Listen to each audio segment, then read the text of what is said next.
completely weaken Al-Shabaab, KDF needed to hit its head, Kismayu.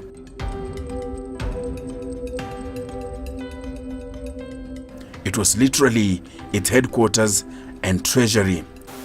In those nefarious activities. So for Kenya to decide, it needed to decapitate that headquarter. So it was very important to capture it, get rid of the Al-Shabaab from there, and therefore deny them the use of that base. Capturing Kismayu was key to the military men's playbook. And by taking over Kismayu, we were able to break the backbone, the logistical backbone that supported these criminals, the Al-Shabaab in Somalia. And therefore we took away from them the logistical support that they were using to be able to carry out major engagement in Somalia. We actually saw the KDF special forces liberating Kismayu, and that really punctured Al-Shabaab's source of income and territory from which it was organizing most of their attacks. And with that one major victory, Al-Shabaab was sent packing to the villages. However, Al-Shabaab is still very active in Somalia.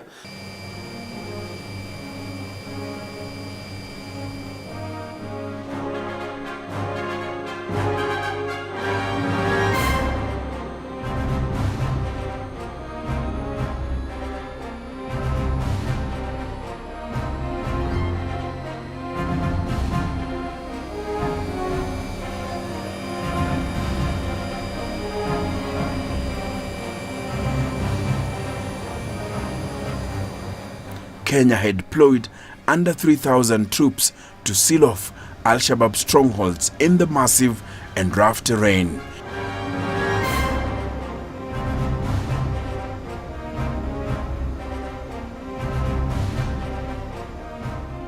The best way to hit the militia was through a sting operation that will see the port captured and the enemy neutralized.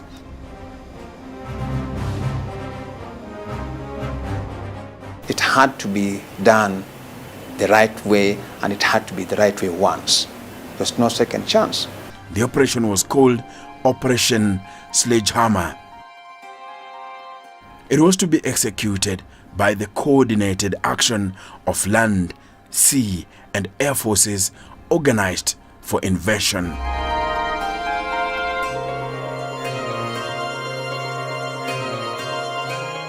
An amphibious assault got Al-Shabaab unawares. The capture of Kismayu, it had to be by surprise. And this is part of the logistics and strategy. So you create impressions on one side as you do something else. Before the assault, training of most of the troops was conducted at Manda Bay.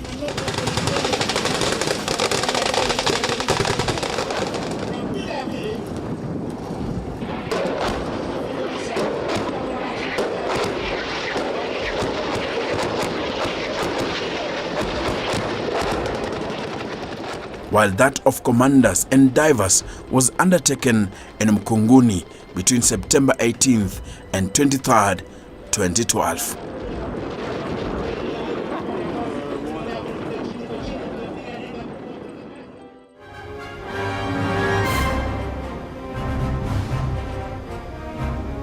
Before the defining raid, the Kenya Defence Forces had conducted tactical estimates and arrived at 3 courses of action.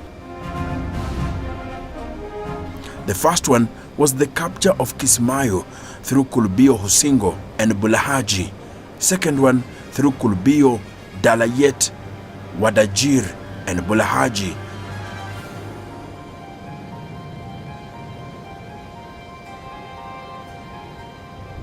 Or through the Indian Ocean using amphibious landing at Jirole through Kulbio, Manda Indian Ocean and Bulahaji.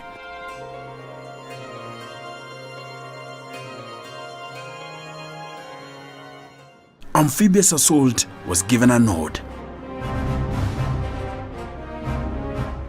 The operation comprised the maritime force,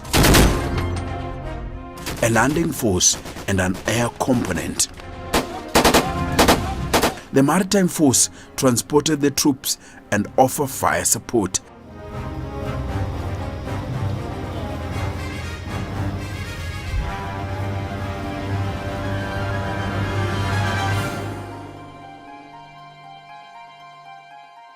The landing force, which comprised majorly troops from 3BG, captured Kismayu with support from the beachhead security, who surveyed routes, provided guides to meeting points, and supported subsequent operations.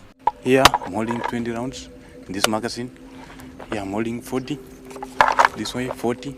Altogether, this 100 rounds. Together this one, this belt has 150 rounds.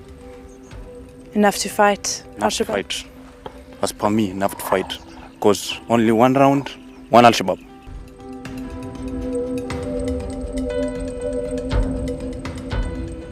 The enemy, the Al-Shabaab, they are all over here. Anytime we can be shot.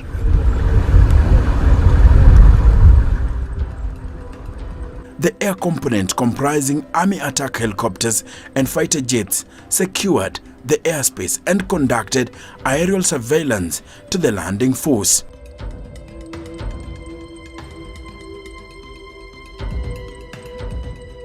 The assault began in the early hours of September 28, 2012.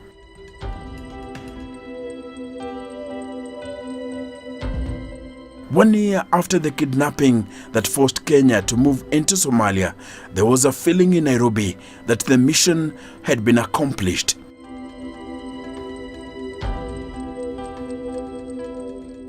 It is noteworthy that terrorist activities and border incursions by non-state actors have significantly reduced thanks to the actions of KDF as well as our other security agencies operating under the multi-agency framework.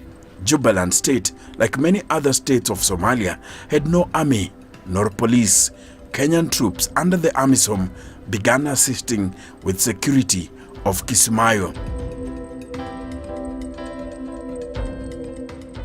The objective of rebuilding Somalia relied on establishing a national Somalia army and police force.